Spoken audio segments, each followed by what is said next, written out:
Yeah, we talked to you about the tariffs the United States has imposed on Mexico, Canada, and also on China. They have come into effect this morning. The Chinese and the Canadians have hit back. We're expecting retaliatory measures from Mexico as well. Our economics editor, Ed Conway, joins us.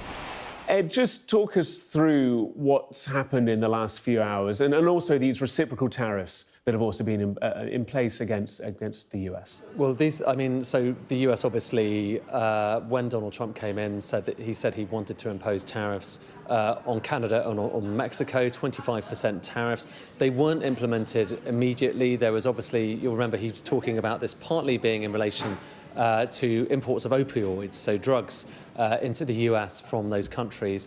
There were conversations at the time, so this was a month ago, with the Canadian Prime Minister, with the President of Mexico about that, and both of them said that they would get extra guards on the borders. It was going to be clamping down on migration as well, on illegal immigration.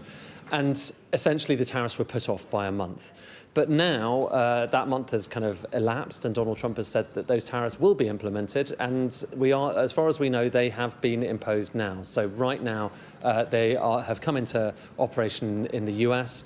And it is a very big deal. I mean, 25% tariffs on two of the biggest trading partners with the US is an enormous deal. And economists don't like tariffs, and they don't like tariffs primarily because it creates extra friction in the flow of goods around the world. And when you're creating that extra friction, that means things get more expensive.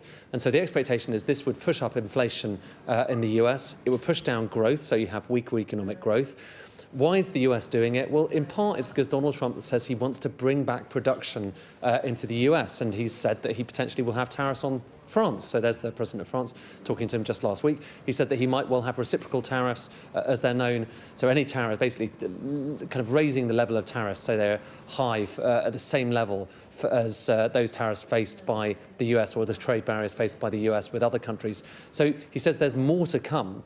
But I think these are the most economically significant for the domestic economy of the US itself, just because when you look at North America, it is basically one big economic zone. And so imposing extra tariffs on movements of goods around that economic zone, things going across the border from the US to Canada, to Mexico.